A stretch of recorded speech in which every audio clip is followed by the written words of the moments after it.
অহা ৩ ফেব্ৰুৱাৰী তাৰিখে অসমৰ কৰ্মদক্ষ মুখ্যমন্ত্ৰী ডক্টৰ হিমন্ত বিশ্ব শৰ্মা ডাঙৰীয়া আমাৰ বিহপুৰীয়া সমষ্টি ভ্ৰমণ তাৰ বাদেও আমাৰ প্ৰতিজন কাৰ্যকৰ্তাই দলীয় কাম কাজক লৈ অতি ব্যস্ততাপূৰ্ণভাৱে থাকিবলগীয়া হৈছে।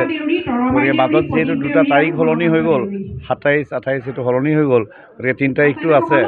গতিকে ৩ তাৰিখৰ সকলোখিনি প্ৰস্তুতি সম্পূৰ্ণ হৈছে নাই সেইখিনি চাবৰ কাৰণে আমি গোটেই আমাৰ বুথৰ পৰা আমাৰ জ্যেষ্ঠ কাৰ্যকৰ্তাজনলৈকে পঞ্চায়তৰ ৱাৰ্ড সদস্যজনৰ পৰা জিলা পৰিষদৰ প্ৰতিনিধিজনলৈকে আমি সকলোৱে আজি মিলিত হ'লোঁ আৰু আমি খুব সুন্দৰভাৱে আজি পৰ্যালোচনা কৰিলোঁ যাতে অহা ৩ তাৰিখৰ মুখ্যমন্ত্ৰী ভ্ৰমণসূচীটো যাতে আমি সফল ৰূপ দিব পাৰোঁ, সাংস্কৃতিকময় যাতে কৰিব পাৰোঁ, কোনো যাতে খুঁটিতানি নাথাকে তাৰ কাৰণে আজি আমাৰ বিশিষ্ট নেতা প্ৰাক্তন বিধায়ক কেশৰাম বৰা ডাঙৰীয়া তেখেতে মাৰ্গদৰ্শন দিলে।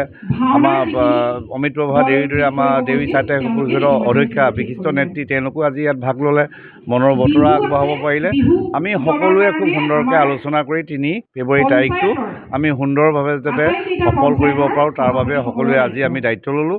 ৩ তাৰিখে দীঘলীয়া কাৰ্যসূচী আছে। প্ৰথম আহি পিনি তেওঁ মহিলা উদ্যমিতা আঁচনিত অংশ ল'ব, তাৰ পৰৱৰ্তী 3টা থানলৈ তেওঁ ভিজিট কৰিব আৰু তেওঁ সেইদিনাখনে আমাৰ মাধৱদেৱ বিশ্ববিদ্যালয়ৰ নতুন ভৱন উদ্বোধন কৰিব, তাতো ছাত্ৰ ছাত্ৰী আৰু সমাজৰ সৈতে সময় কটাব আৰু বাকী যিখিনি আঁচনি আছে আমি মহিলা উদ্যমিতা যি থান আছে তাৰ পৰাই ভাৰ্চুৱেলি অংশ ল'ব।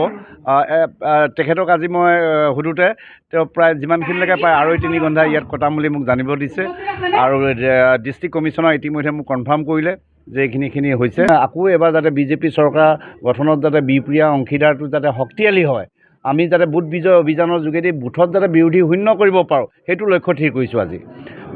যিটো বুথত আমাৰ শূন্য হ'ব তাৰ কাৰণে আমাৰ ভৱিষ্যতৰ দিনৰ কাৰণে কি উপহাৰ হ'ব সেইটো অন্তৰংগ আলাপত আজি হৈছে। যদি অকল বুথটো জয়ী হয় তেওঁৰ কাৰণে কি হ'ব, যদি যেনে তেনে বিজয় হয় তেওঁৰ কাৰণে কি হ'ব, সেইখিনিলৈকে ঠিক বেয়াৰ ডিছকাশ্যন হৈছে। ইয়াত কোনো ধৰণৰ তেনেকুৱা মানে দল উপদল কৰি আমি কাম কৰা নাই। যোৱা দিনবিলাকত এটা পৰিয়াল হিচাপে কাম কৰিছোঁ আৰু পৰিয়ালটোৰ ওপৰত মোৰ আস্থা বিশ্বাস আছে। আজি ৰাতিপুৱা এই মিটিংখনৰ বিষয়ে খবৰ দিছে আৰু নিশা সকলোৱে আহি ইয়াত অংশ লৈছে।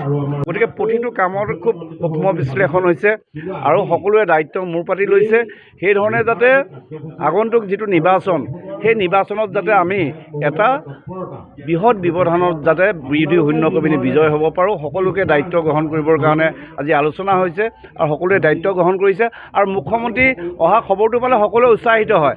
আজি যেতিয়া ইয়াত আলোচনা কৰি থাকোঁতে ডিষ্ট্ৰিক্ট কমিশ্যনাৰ প্ৰগ্ৰামখিনি দিলে, মুখ্যমন্ত্ৰীগৰাকীক মই নিজে আজি একেলগে সভাত অংশ ল'লোঁ, নাওবৈচাত আজি মহিলা উদ্যমিতাত পাই আহিলোঁ। গতিকে তেওঁ ধেমেলীয়াও কথা ক'লে, মোক গধুৰ দায়িত্বও দিলে যে এইটো কথাতে বেছি গুৰুত্ব দিয়া। গতিকে সেইখিনি কথা আমি আজি খুব অন্তৰে প্ৰত্যেকৰ লগত আমি পাতিব পাৰিলোঁ।